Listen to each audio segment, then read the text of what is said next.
हा स्वामींचा दृष्टांत खूप प्रभावी आणि कर्माचे तत्व स्पष्ट करणारा आहे। कर्माचे फळ आणि स्वामींचा दृष्टांत। अक्कलकोटला एकदा एक खूप श्रीमंत शेठजी व्यापारी स्वामी समर्थांच्या दर्शनासाठी आला होता। तो शेठजी दिसायला खूप धार्मिक आणि दानशूर भासत होता। लोकांना वाटायचे की तो खूप पुण्यवान आहे, पण प्रत्यक्षात तो व्यापारामध्ये लोकांना फसवायचा आणि फक्त दिखाव्यासाठी धर्मकर्म करायचा। त्याच्यासोबत त्याचा नोकर सेवक सुद्धा होता, जो मनाने खूप साधा, सरळ आणि प्रामाणिक होता। तो दिवसभर आपल्या मालकाची सेवा करायचा, पण स्वतःच्या गरजेपेक्षा जास्त कधीच काही घेत नसे। शेठजीने स्वामींना वाकून नमस्कार केला आणि गर्वाने विचारले, महाराज, मी तुमच्यासाठी खूप मोठी पूजा आणि दानधर्म करायला आलो आहे।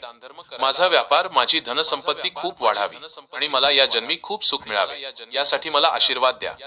स्वामींनी त्या शेठजीकडे पाहिले आणि एकदम शांतपणे म्हणाले, अरे वेड्या, तू नुसता दिखावा करतोस।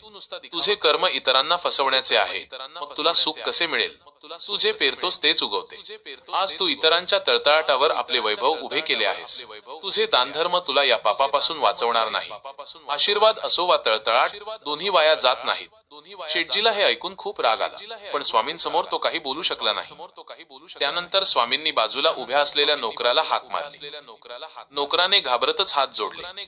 स्वामी त्याला म्हणाले, अरे बाळा, तू नेहमी प्रामाणिक राहिलास, निस्वार्थपणे सेवा केलीस। तुझी कमाई कमी असली तरी तुझे मन शुद्ध आहे आणि कर्माची भावना चांगली आहे। जा, तुला या जन्मात सुख समृद्धी नक्की मिळेल, पण लक्षात ठेव, ती तुझ्या चांगल्या कर्मांमुळे मिळेल, माझ्या आशीर्वादामुळे नाही।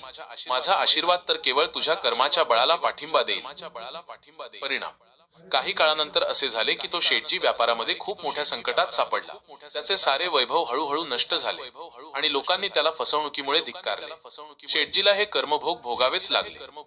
तर दुसरीकडे तो नोकर त्याच्या प्रामाणिकपणामुळे आणि मेहनतीने स्वतःचा छोटासा व्यवसाय सुरू करून त्यात यशस्वी झाला आणि त्याला समाजात मान सन्मानही मिळाला। सारांश, या गोष्टीतून स्वामींनी हेच सांगितले की माणसाने कितीही मोठी पूजा किंवा दान केले तरी त्याचे कर्म जर वाईट असेल तर त्याला त्याचे फळ भोगावे लागते।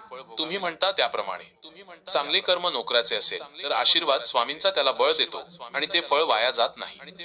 वाईट कर्म शेठजीचे असेल तर इतरांचा तळतळाट त्याला भोगायला लावतो आणि त्या कर्माचे फळ संकट चुकवता येत नाही। कर्म हेच जीवनातील खरे सूत्र आहे, असा स्वामींचा उपदेश होता। कसा वाटला व्हिडिओ कमेंट मध्ये नक्की सांगा आणि कमेंट मध्ये स्वामी समर्थ नक्की लिहा। 1 3 5 7 अशा विषम संख्यामध्ये लिहा। जय श्री स्वामी समर्थ।